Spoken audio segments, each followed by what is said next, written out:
Okay, this will be part 3 of our teaching that we're doing today, and we're talking about the gathering together of the believers at the rapture, and also talking about the second coming of the Messiah. And of course, there are two different events, or two different phases. Sometimes I like to refer to it as that way, that the coming of the Messiah is in two phases. The first phase, of course, is to gather together his bride before the tribulation period starts, or Daniel's 70th week starts. And then, of course, he's coming back at the end, at the Battle of Armageddon, to defeat the nations that are coming against Israel.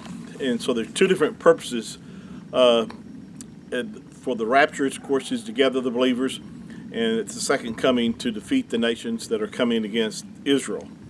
Now, I want to continue reading in 2 Thessalonians, where Paul is writing here, and he talks about the coming and the gathering together unto him, which is a reference to the rapture.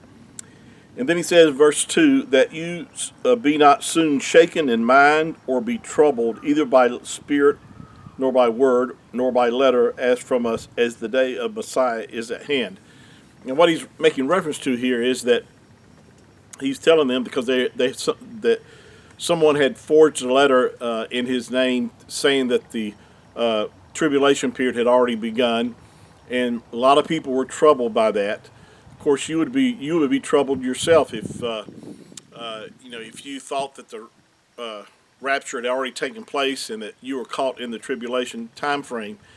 And of course, this proves a pre-tribulation rapture. In fact, because the fact is that he had told them and taught them that they would not be caught in this time frame because we weren't appointed to Yahuwah's wrath.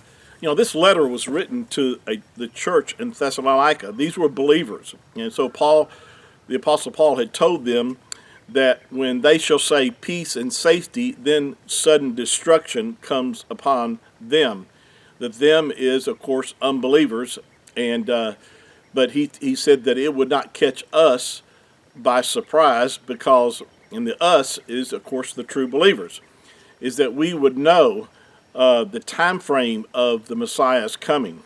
That's why I believe that all the signs that we're facing today are just so overwhelming evidence that the return of the Messiah for his bride is very near. As I've expressed to you, I don't know the day or the hour, but from all the signs, all the evidence that we face today, it's just overwhelming to me that the rapture of the church will occur this year in 2017. Now, with that said, there's a great anticipation on my part about that fact that he's coming. Could happen any day, but I believe that it will come and happen during this time frame of 2017, and I'm going to get into the reasons why about that later. Like I said, there's so much evidence to share with you that I've learned from not only from others but from my own study of the scriptures. Yahuwah never required us to believe anything without evidence. There's evidence of his existence that is all around us. We're to have faith. The Bible says, without faith, it's impossible to please him. For he that comes to Yahuwah must believe that he is, and that he is a rewarder of those who diligently seek him.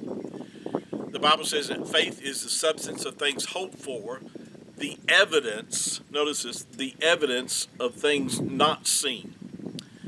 And I believe that, the reason that I have such hope and I have such confidence that the rapture very well could happen in this year of 2017 is based upon evidence. It's not based upon just some, hope of mine or something that I'd just like to see happen. It's based upon evidence. And faith, for us to have faith or trust in the word of the Creator, of the Messiah, he's given us evidence. That's why I believe that he's given us signs to point to his coming. He wants his true church, the bride of the Messiah, to be watching. And for the purpose of watching is that we might know of the closeness of his coming. So he's given us many signs that would provide the evidence for us to believe that.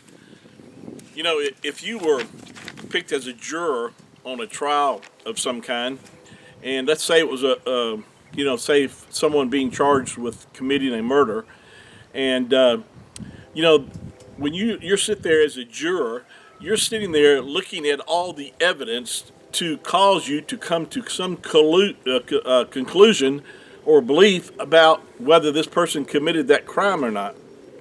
There's many people that have been convicted upon, evidence without actually being there to witness, say, the murder itself.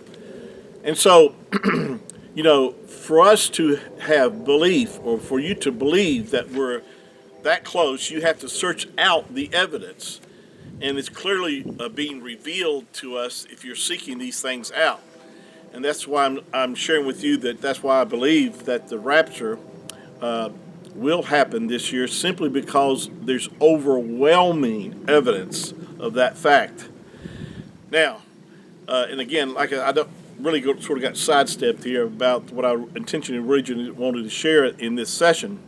So we'll get into this aspect of it much later, because I do want to point out some of the evidence itself. But continue on with this thought here about the rapture and the gathering together that Paul made reference to. Now, in verse 3 here, he said, "Let no man deceive you." See, you shouldn't let any man deceive you. You shouldn't even take the things that I'm saying to you, as absolute truth. You need to seek them out yourself. Prove all things, hold fast to that which is good. There's many good teachers on YouTube channels that have a lot of good information. Of course, there's a lot that are way off. And so you have to be careful. That's why you have to search these things out. You have to be, prayerfully seeking to know the truth. And Paul says right here, "Let no man deceive you." Now, what's he making reference here to? He says, "Let no man deceive you." What is he warning us not to be deceived by? By any means, for that day. And I shared with you all a few videos in the past that day is not the rapture that he's talking about right here. He says that day shall not come. Now, that day is talking about the day of Yahuwah, or the day of the wrath of Yahuwah being poured out upon the earth during this 7-year time frame. This is the day he's talking about, because, see, they were upset about the fact that the rapture had already taken place and that they were caught in this time frame of the day of Yahuwah. And then Paul says, "Let no man deceive you, for that day, by any means, for that day shall not come, except there come a falling away first."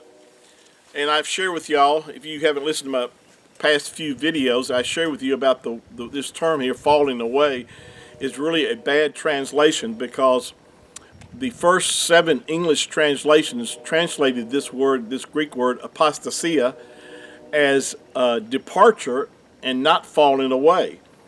And so the King James, for whatever reason, chose to translate this word as falling away instead of departure. And because of that, this has caused mass confusion about the timing of the rapture.